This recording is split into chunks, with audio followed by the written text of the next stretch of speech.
তারা আসলে বলে যে তাদের মানে যে জন্মের পর থেকে তারা এইরকম বন্যা কখনো দেখেনি। তারা এবারই প্রথমবার দেখেছে। তো তারা খুবই মানে এইরকম তারা আশাই করতে পারছে না যে ফেনীর মতো জায়গায় এইরকম একটা অবস্থা তারা কখনো তাদের জীবনে দেখবে। তারপরে তো তাদের অনেক আত্মীয় স্বজন মানে বাবা মা অনেকেই কোথায় আছে কেউ জানতে পারতেছে না। এই জিনিসটা নিয়ে তারা অনেক কান্নাকাটি করছে। একটা মানুষের দ্বারা আরও একটা মানুষের উপকার হওয়া এর চাইতে বড় কিছু আর হতে পারে না। তো এই তাড়না থেকেই বেসিক্যালি আমাদের যাওয়া।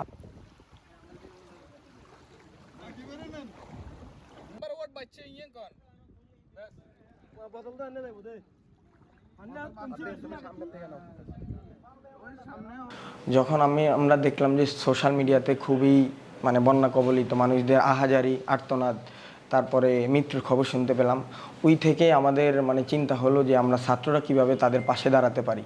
তো সেই চিন্তা থেকে আমি আমার ফ্রেন্ডদেরকে সাথে যোগাযোগ করার চেষ্টা করি। চেষ্টা করার পরে একটা পর্যায়ে আমি সক্ষমই এভাবে আমরা প্রায় 11 জন মিলে আমরা প্রস্তুতি নেওয়ার পরে আমরা ঢাকা থেকে একটা মাইক্রো ভাড়া করে আমরা ফেনীর উদ্দেশ্যে রওনা করি 22 তারিখে সকালে, বৃহস্পতিবার সকালে। আমরা যাওয়ার পরে আমরা 14 গ্রামে আটকে যাই 14 গ্রামে। ঢাকা চট্টগ্রাম যে মহাসড়কটা রয়েছে ওখানটা পানির মানে ব্যাপক স্রোত ছিল, এর জন্য আমরা প্রায় 2 ঘন্টা ওখানে আটকে ছিলাম। তারপর পানির স্রোত কমার পরে আমরা একেবারে ফেনী সদরে গিয়ে পৌঁছাই। সালাউদ্দিন মোড় নামক একটা জায়গা রয়েছে, ওখানে যাওয়ার পরে আমরা আমাদের গাড়ি ছেড়ে দিয়ে আমরা একটা আশ্রয় কেন্দ্রে আশ্রয় নিই। নেওয়ার পরে আমাদের যা ব্যাগ সরঞ্জাম যা ছিল আমরা ওখানে রেখেই সবাই সবার মতো করে তৈরি হয়ে আমরা নেমে যাই মানুষের ওখানে তো সব জায়গায় পানি, একেবারে মেইন রোডটা ছাড়া, ফেনী সদরের যে মেইন রোড ওটা ছাড়া সব জায়গাতে পানি। তারপরে আমরা ওই পানিতে নেমে যাওয়ার পর আমরা ওই দিন কোনো স্পিড বোট বা কিছু ম্যানেজ করতে পারিনি। তো ওইখানে আমরা গিয়ে দেখি যে আমাদের বুক পর্যন্ত পানি রয়েছে। তো আমরা সবাই হেঁটে হেঁটে নেমে যাই পানির মধ্যে।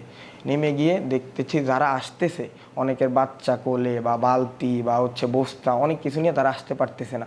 তো আমরা যতটুকু সম্ভব আমরা সামনে গিয়ে তাদেরকে বাচ্চা হলে আমরা কোলে করে কাঁধে করে নিয়ে এসে আশ্রয়কেন্দ্রে পৌঁছে দিয়েছি।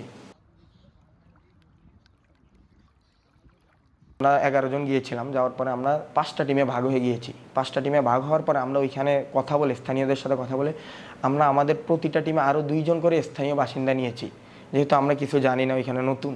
তো এই 2 জন করে আমরা 5টা টিমে আরও নেওয়ার পরে আমরা এই যে স্থানীয় বাসিন্দা রয়েছে তারাও স্টুডেন্ট ছিল, তাদের সাথে আমরা আলাপ করি যে কীভাবে করা যায়। আসলে আমরা চেয়েছি যেইখানে মানুষ পৌঁছায় না, অনেক দূর আছে, অনেক ভিতরে গ্রাম রয়েছে। আমরা গিয়েছি, এমনও বলেছে যে আমরা 3 দিনে 1 দিনও ত্রাণ পাইনি।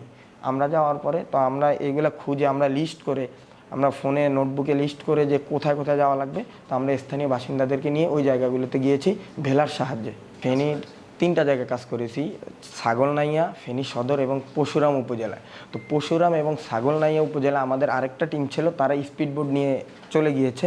আমরা ফেনী সদরেই ছিলাম, যেটা সালাউদ্দিন মোড় 0 পয়েন্ট নামক একটা জায়গা রয়েছে, এবং মাঠ বরিয়া এরকম একটা জায়গা রয়েছে। আমরা ওখানে ত্রাণ কাজে সহায়তা করেছি।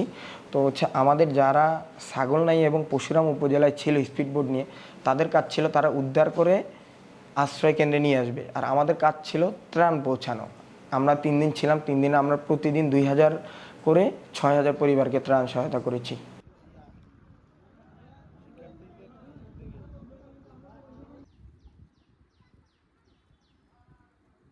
আসলে এখানে সত্যিকারের চিত্রটা আসলেই খুবই বেদনাদায়ক। এখানে আপনি যখন যাবেন আসলে চোখের পানি ধরে রাখা খুবই কষ্টকর। এখানে মানুষ কেউ কাউকে খুঁজে পাচ্ছে না।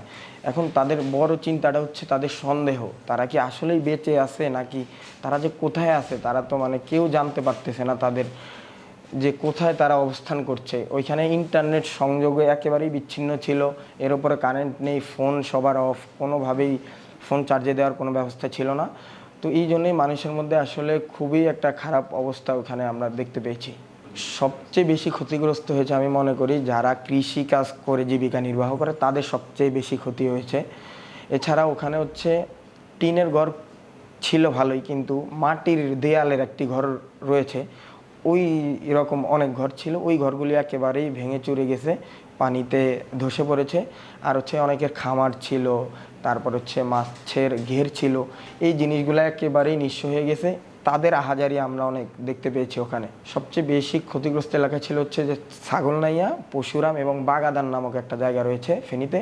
এই তিনটা জায়গা আমরা দেখতে পেয়েছি যে বেশি ক্ষতিগ্রস্ত হয়েছে। পানির স্রোত এতটাই বেশি যে এখানে মানে প্রশাসন ছাড়া আমাদের মতো শিক্ষার্থীদের আসলে এখানে করার কিছুই থাকে না। আমি অনেক শিক্ষার্থীদের সাথে কথা বলেছি যারা হচ্ছে একেবারে স্রোতের অনুকূলে গিয়ে মানুষদেরকে উদ্ধার করার চেষ্টা চালাচ্ছে। তারা বলছে যে ভাই আমাদের সামনে দিয়ে লাশ ভেসে যাচ্ছে, কিন্তু আমরা মানে লাশটাকে তুলতে পারতেছি না, কারণ আমরা যদি লাশটাকে তুলতে যাই তো সেক্ষেত্রে হয়তো আমাদের বোট সহ আমরা তলিয়ে যাব। সেই জন্য তারা নিজেদেরকে বাঁচিয়ে রাখার জন্য বা হচ্ছে স্রোতের এতটাই স্রোত ছিল পানির, তারা আসলে ওইখানে যাওয়ার মানে ইচ্ছা পোষণ করতে পারেনি।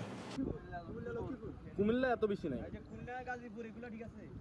আশ্রয়কেন্দ্র হিসেবে মানুষের যেই বড় বড় দালান বিল্ডিং রয়েছে 5 তলা 6 তলা 4 তলা, ওইগুলাকেও কিন্তু আশ্রয়কেন্দ্রও বানিয়ে নেওয়া হয়েছে।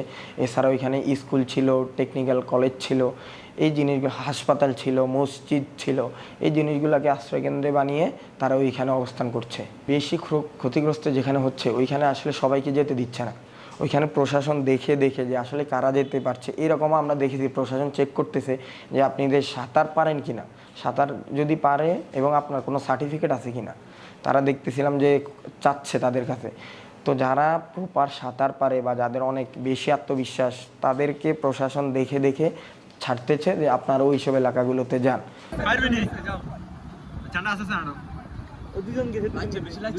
যারা ঢাকা থেকে যাবে তারা একটা পিকআপ ভাড়া করে বা ট্রাক ভাড়া করে খাবার এখান থেকে নিয়ে যাবে এবং সব কিছু A to Z যা তাদের প্রয়োজন। ওইখানে কিছুই পাওয়া যায় না, মেডিসিন। আর আমি একটা কথা বলবো, সবচেয়ে যেই জিনিসটা দরকার আমরা বুঝতে পারি না, ওখানে বিশুদ্ধ পানির খুবই সংকট। তো একটা মেডিসিন আছে যেটা হচ্ছে মেডিসিনটা দিলে মানে একটা পানিকে বিশুদ্ধিকরণ করা যায়, তো সেই জিনিসটা যেন তারা নিয়ে যায়, এই হচ্ছে আমার পরামর্শ।